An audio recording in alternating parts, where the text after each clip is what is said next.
बिस्मिल्लाहिर्रहमानिर्रहीम। अल्लाहु अकबर कबीरा वल्हम्दुलिल्लाहि कसीरा व सुबहानल्लाहि बुकरतम व असीला। ऐसी ख़वातीन जिनको हमल होता नहीं है और अगर हमल हो भी जाए तो कुछ अरसा 2 महीने, 3 महीने, 4 महीने, 5 महीने, इस दौरान इन अरसे के अंदर वो हमल ज़ाया हो जाता है। बावजूद फ़िज़िकल ट्रीटमेंट, मेडिकल ट्रीटमेंट के भी इस मसले का कोई हल नहीं निकलता। ये होता क्या है? असल में ये एक बीमारी है जिसे 18 का नाम दिया गया है। ये एक मर्ज़ है। ये मर्ज़ किस वजह से होता है? ये मर्ज़ आसेबी असरात की वजह से होता है।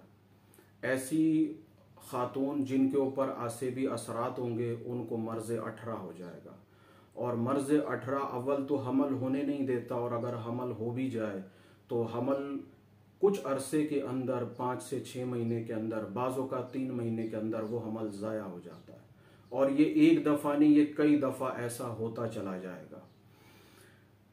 ये होता क्यों है? ये आसेबी असरात की वजह से होता है। ऐसी जगह, ऐसा पुराना दरख्त, पुराना घर, खंडरात, ऐसी जगह जहाँ से इंसान का गुज़र बसर नहीं है, अगर कोई औरत वहाँ से गुज़र जाए किसी भी वजह से, तो उसके ऊपर आसेबी असरात आ जाते हैं और आसेबी असरात की वजह से मर्ज़ 18 पैदा होता है। ये तो एक ऐसी बात हुई जिससे इंसान एहतियात भी कर सकता है। मिसाल के तौर पर अगर किसी को इस मर्ज़ की वजूहात मालूम है कि ऐसी जगह गुज़रने से अक्सर व बेशतर लोगों को, अक्सर व बेशतर ख़वातीन को ये मालूम होता है कि ऐसी जगह गुज़रने से अक्सर शादीशुदा औरत पर असर पड़ता है, तो लोग एहतियात करते हैं। मैं आपको एक वजह और भी बताता हूँ। मिसाल के तौर पर ख़ानदान के अंदर कोई तकरीब होती है, उस तकरीब के अंदर ख़ानदान के तमाम अफराद, ख़वातीन और मर्द जमा होते हैं। अगर किसी इस तरह की तकरीब में कोई औरत ऐसी मौजूद है और कोई शादीशुदा औरत भी ऐसी मौजूद है जिसकी नई नई शादी हुई है, तो ये मुमकिन है कि वो असरात एक औरत से दूसरी औरत पर मुंतकिल हो जाते हैं और ये असरात भी मर्ज़ 18 की वजह बनते हैं।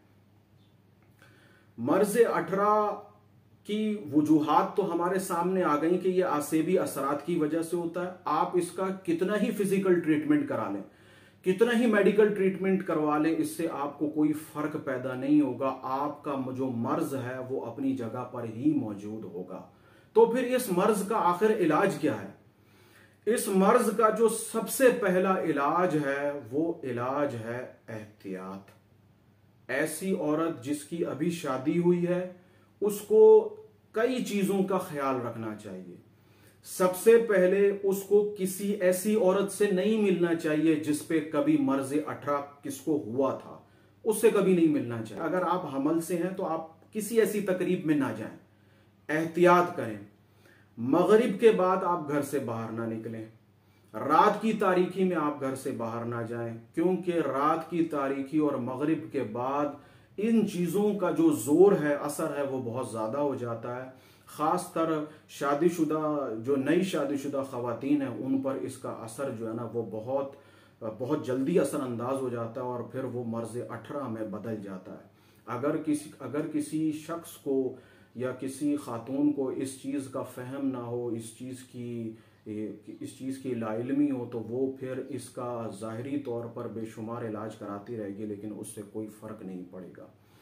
इसका दूसरा तरीक़ेकार ये है कि आप कुरान के अंदर जो सूरह नास है, आप सुबह शाम के अज़कार भी करें हिफाजत के, और साथ साथ सूरह नास जो है वो एक तस्बीह पढ़कर अपने ऊपर भी दम कर लें, पानी पे दम करें, वो पानी पिएं, इसी नियत के साथ कि अल्लाह ताला अगर इस किस्म का हमल ज़ाया हो चुका है, फिर तो दलील हो गई कि आपके साथ ये मसला है।